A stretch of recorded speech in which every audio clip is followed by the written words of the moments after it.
Hi friends, मैं परविंदर खारी। Friends, आज की हमारी गेम सन 2012 में हुए वर्ल्ड चैम्पियनशिप मैच की है, जो खेला गया था बोरिस गेलफैंड और विश्वनाथन आनंद के बीच में।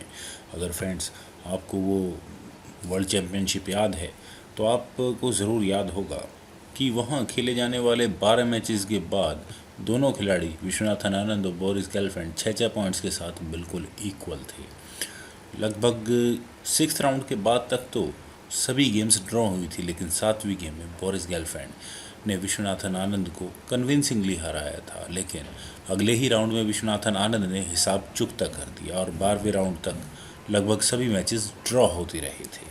तो ये मुकाबला प्ले ऑफ राउंड तक पहुंचा था और पहले ही राउंड में फिर दोबारा से दोनों खिलाड़ी ड्रॉ पर जाकर पहुंच गए। लेकिन सेकंड राउंड की जो आज की हमारी गेम है, इस गेम ने 2012 वर्ल्ड चैम्पियनशिप के विनर का फैसला कर दिया। तो आइए फ्रेंड्स, सीधा इस गेम को देखते हैं। यहाँ गेम की शुरुआत की विश्वनाथन आनंद ने E4 के साथ, तो C5। यहाँ बोरिस गेलफैंड ने किया देन नाइट F3, तो knight C6, bishop B5, knight पर attack, then E6, bishop takes C6, B takes C6। और अगर आप इनिशियल स्टेजेस की बात करें तो ब्लैक के पास अभी फ़िलहाल बिशप पेयर एग्जिस्ट करता है।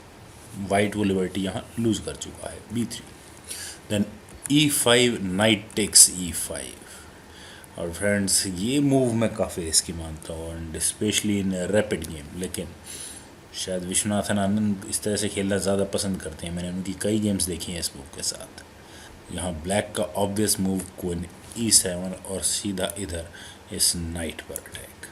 तो वाइट यहाँ क्या करे, D4 यहाँ आनंद ने किया, लेकिन अब बस ब्लैक को तो अपना D या फिर F पॉन ही आगे पुश करना है। अगर यहाँ बोरिस करते F6, इस नाइट पर अटैक बनाते, तो यहाँ इस गेम में क्या होता, ये नाइट कहाँ जाता है F3 स्क्वायर पर, लेकिन इसके बाद क्वीन टेक्स E4 चेक। और अब इस चेक का डिफेंस वाइट यहाँ अपने इस बिशप से भी कर सकता है। खैर, गेम में काफ़ी पॉसिबिलिटीज़ हो सकती थी, लेकिन आइए वही देखते हैं जो यहाँ इस गेम में हुआ। यहाँ इस पोजीशन से बोरिस ने किया था D6 और उन्होंने नाइट पर अटैक बनाया, और इसके बाद आनंद को मौका मिला इस C6 पॉन को लेने का। उन्होंने यहाँ किया नाइट टेक्स C6 और क्वीन पर अटैक, तो क्वीन टेक्स E4 चेक, और चेक के साथ ही यहाँ ब्लैक का अटैक इस नाइट पर। तो अब आनंद को यहाँ क्या करना चाहिए, सिंपल मूव क्वीन E2। आनंद ने यहाँ ब्लैक की क्वीन को ही पिन कर दिया, तो queen takes E2 check, then king takes E2, bishop B7, knight पर अटैक। और अब वाइट के लिए बेस्ट मूव क्या है, मेरे ख्याल से D5 एक बहुत अच्छी ऑप्शन हो सकता था। और अगर यहाँ से गेम आगे बढ़ती तो नाइट E7, ब्लैक यहाँ इस D5 पॉन पर अटैक बना सकता था, और इसका डिफेंस होता knight takes C7, then bishop takes C7, और इसके बाद यहाँ वाइट अपने C पॉन को आगे पुश कर सकता है। लेकिन यहाँ आनंद ने किया नाइट A5, और उन्होंने यहाँ पहले इस बिशप पर अटैक बनाया, तो बिशप टेक्स G2, रुक पर अटैक, रुक G1, देन बिशप H3।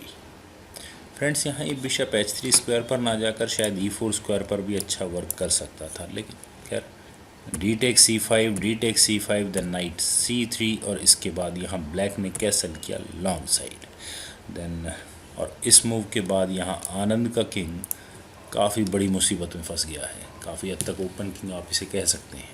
तो मेरे ख्याल से आनंद को यहाँ अपने बिशप को E3 स्क्वायर पर ज़रूर डेवलप कर लेना चाहिए था, लेकिन यहाँ उन्होंने किया bishop F4, then bishop D6, offering bishop exchange, then bishop takes D6, rook takes D6। और फ्रेंड्स, क्या अब यहाँ वाइट इस G7 पॉन को ले सकता है अपने रुक से?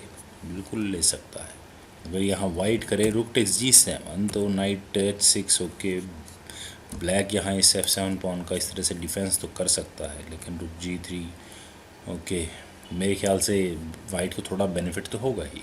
लेकिन आनंद ने यहाँ किया रुक G5, और उनका इरादा इस C5 पॉन को लेने का है, तो knight F6, then rook takes C5 check, king B8।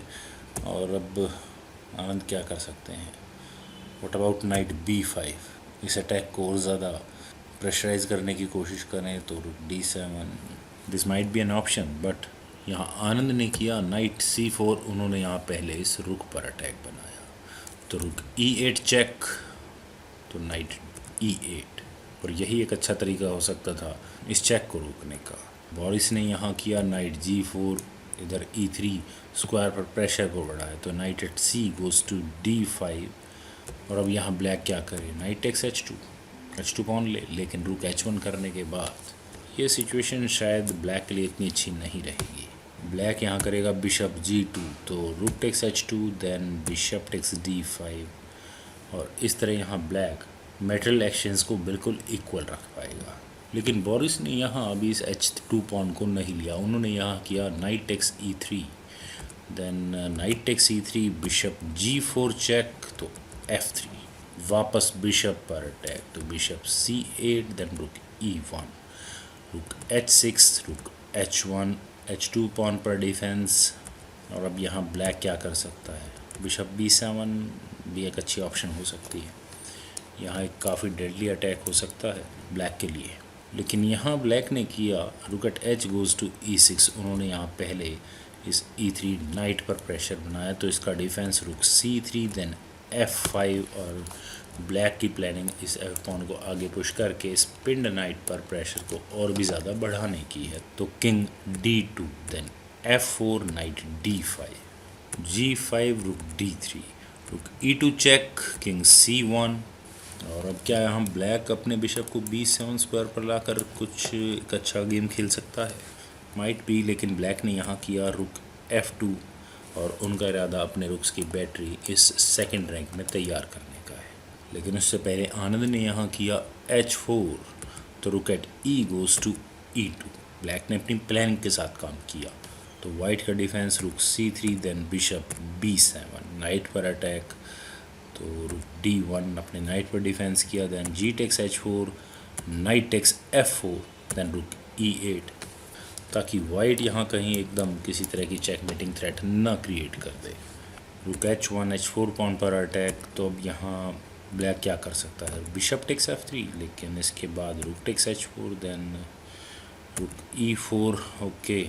और ब्लैक यहाँ वाइट के इस रुक को थोड़ी देर के लिए तो पिन कर ही सकता है। यहाँ इस पोजीशन से ब्लैक ने किया था रुक C8, ऑफरिंग रुक एक्सचेंज, तो rook takes C8, bishop takes C8, और अब यहाँ आनंद को क्या करना चाहिए, नाइट D3, रुक पर अटैक बनाना चाहिए, लेकिन रुक टेक्स F3, फिर रुक टेक्स H4, और यहाँ अब इन दो क्लियर पासेस के साथ वाइट एडवांटेज में तो होगा ही होगा।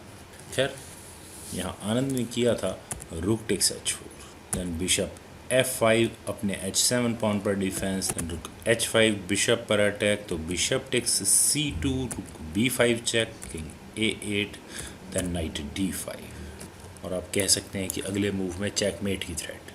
तो बोरिस ने यहाँ किया A6, ताकि अपने किंग के जाने के लिए थोड़ा जगह बना सके, तो rook A5, then king B7, knight B4, A6 pawn पर pressure, bishop G6, then knight takes A6, rook takes F3, then knight C5 check, तो किंग B6, रुक और नाइट पर फॉक, तो B4, रुक F4, B4 पॉन पर attack, then A3।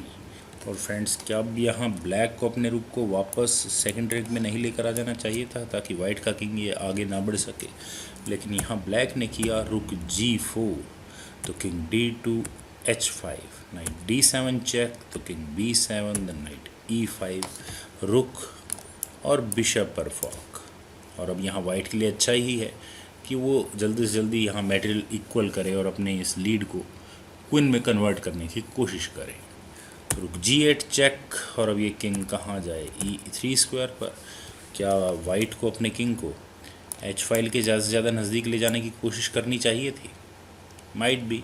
लेकिन आनंद ने यहाँ इस पोजीशन से अपने किंग को C3 स्क्वायर पर पेश किया, तो bishop E8, then night D3, H4, rook E5, then bishop G6, knight F4, again bishop और रुक पर अटैक, तो रुक G3 चेक, किंग D4, तो बिशप C2, ताकि वाइट यहाँ इस ए पॉन को आगे पुश कर ही ना पाए। तो इसका डिफेंस अगेन रुक H5। यहाँ आनंद ने डिसाइड किया कि वो यहाँ पॉन एक्सचेंज करेगा, rook takes A3, rook takes H4, then रुक G3, नाइट D5, रुक G5, तो B5, बिशप F5, रुक H6। और फ्रेंड्स, यहाँ इस पॉइंट पर ब्लैक क्या अपने बिशप को D3 स्क्वायर पर ले जा सकता था, वो यहाँ अपने इस बिशप को सेक्रीफाइस कर देता ताकि ब्लैक को यहाँ एक पॉन मिल सकता था और ये गेम ड्रॉ हो सकती थी। लेकिन यहाँ इस पोजीशन से ब्लैक ने किया था बिशप G4, तो रुक F6। यहाँ वैसे वाइट अगर चाहे तो वो एक चेक भी दे सकता है और ब्लैक के किंग को 8th रैंक में धकेलने की कोशिश कर सकता है। लेकिन आनंद के रुक F6 मूव के बाद रुक F5 ऑफरिंग रुक एक्सचेंज, तो रुक B6 check, king A7, then रुक G6, बिशप पर अटैक, तो बिशप F3। यहाँ इस D5 नाइट पर प्रेशर, लेकिन उससे पहले rook G7 check, king B8, knight C3, then bishop B7, king C4, bishop F3, king B4, bishop D5। और फ्रेंड्स, क्या अब यहाँ वाइट को ये बिशप नहीं ले लेना चाहिए था? मेरे ख्याल से ले लेना चाहिए था। Night takes D5, rook takes D5, then king A5। Okay, यहाँ क्लियरली एडवांटेज थोड़ा बहुत वाइट को तो होता ही, लेकिन यहाँ आनंद ने किया था night A4, then rook F7 offering for an rook exchange, तो रुक G5, अगेन बिशप पर अटैक। तो बोरिस यहाँ क्या करते? Rook F4 check, might be a possibility, लेकिन यहाँ बोरिस ने किया बिशप F3। उन्होंने यहाँ पहले अपने इस बिशप को बचाया, तो नाइट C5, किंग C7, रुक G6, देन किंग D8। हालांकि फ्रेंड्स, यहाँ गेम इतनी ज़्यादा सिंपल नहीं है कि आनंद इस अपने बी पॉन को प्रमोटिंग स्क्वायर तक आराम से पहुँचा सके, लेकिन फिर भी अपर हैंड यहाँ आनंद का ही है। बस आनंद को यहाँ किसी तरह से अपने रुक को इस प्रमोटिंग स्क्वायर तक जाकर पहुँचाना है, और फिर उसके बाद सिंपल टेक्निक्स इस पॉन को क्वीन प्रमोट कर ही देंगी। यहाँ आनंद ने किया किंग A5, तो रुक F5, नाइट पर अटैक, तो knight E6 check, king C8, then knight D4, again rook bishop पर attack, then rook F8, knight takes F3, रुक takes F3, then king B6। और फ्रेंड्स, अब यहाँ ब्लैक को क्या करना चाहिए? मेरे ख्याल से यहाँ ब्लैक को अपने रुक को 8th रैंक में प्लेस कर देना चाहिए था और इस गेम को किसी भी तरह से ड्रॉ कराने की कोशिश करनी चाहिए थी। लेकिन बोरिस ने यहाँ किया रुक B3, और इस रुक B3 के मूव के बाद रुक G8 check, king D7, then रुक B8। और यहाँ इस मूव के बाद बोरिस गर्लफ्रेंड ने रिज़ाइन कर दिया, क्योंकि फ्रेंड्स अब यहाँ बिल्कुल सिंपल बेसिक टेक्निक्स हैं इस पॉन को प्रमोटिंग स्क्वायर तक लेकर जाने की। और विश्वनाथन आनंद की इस जीत के साथ ही वर्ल्ड चैम्पियनशिप में आशाएं काफ़ी ज़्यादा बढ़ गई थी, क्योंकि अब यहाँ आनंद को अगले 2 रैपिड मैचेस में सिर्फ ड्रॉ ही चाहिए था अपना वर्ल्ड चैम्पियन टाइटल रिटेन रखने के लिए, और यही काम विश्वनाथन आनंद ने किया भी। और मैं आशा करता हूँ फ्रेंड्स, आपको ये वीडियो पसंद आई होगी। आप इस वीडियो को लाइक करें, शेयर करें और मेरे इस यूट्यूब चैनल चेस गुरु को सब्सक्राइब करें, और आपके कमेंट्स का मुझे बेहद इंतजार रहेगा। Thank you for watching and bye for now.